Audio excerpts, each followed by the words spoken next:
கடைசி வாரம். அர்த்த ஜாமத்தில் கண்விழிப்பாய். அரை தூக்கத்தில் எழுந்தாலும் மறக்காமல் குளிர்சாதனம் அணைப்பாய். ஆர்வத்துடன் நாள்காட்டியில் தேதி கிழிப்பாய். கையிலுள்ள கடிகாரம் அடிக்கடி பார்ப்பாய். ஜீவகாருண்ய தத்துவம் மேலெழும்பி நிற்கும். புலால் உணவை அறவே வெறுப்பாய். சைவ உணவே சாத்வீகத்திற்கு நல்லது என்பாய். புலிசோறும் தயிர் சோறும் தக்காளி சோறும் அமிர்தம் என்பாய். எண்ணெய் இல்லாமல் சமைப்பது இன்னும் சிறப்பல்லவா என இல்லாளிடம் வினவுவாய். இரு சக்கர வாகனமின்றி பேருந்து நிலையமோ ரயில் நிலையமோ நடந்து செல்வாய். நடைபயிற்சி சிறந்ததென சிலாகிப்பாய்.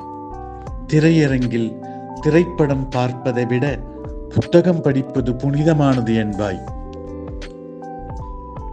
மனைவியிடம் மற்றற்ற அன்பு கொள்வாய். கழுத்தில் தொங்கும் தங்கச் செயினோ கை வளையல்களோ கூட அதற்கு காரணமாய் இருக்கலாம்.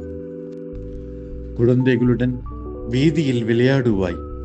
வெளியில் செல்லும் எண்ணம் அவர்களுக்கு வராமல் பார்த்து கொள்வாய்.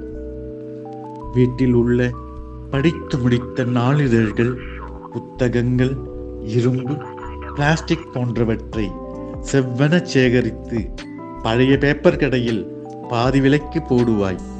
சுத்தம் சோறு போடும் என சத்தமாய் சொல்லுவாய். திருமண விழாக்களோ பிறந்த நாள் அழைப்புகளோ தற்பொழுது வரக்கூடாதென குலதெய்வத்திடம் மானசீகமாய் பிரார்த்திப்பாய். தொலைக்காட்சி விளம்பரங்களையும் தள்ளுபடி விற்பனைகளையும் வெறுப்பாய்.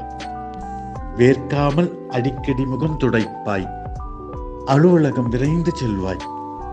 இந்த அறிகுறிகளோ மாற்றங்களோ உங்களுக்கும் தோன்றினால், மாத சம்பளதாரர்களே, நீங்கள் மாதத்தின் கடைசி வாரத்தில் இருக்கிறீர்கள் என்று அர்த்தம்.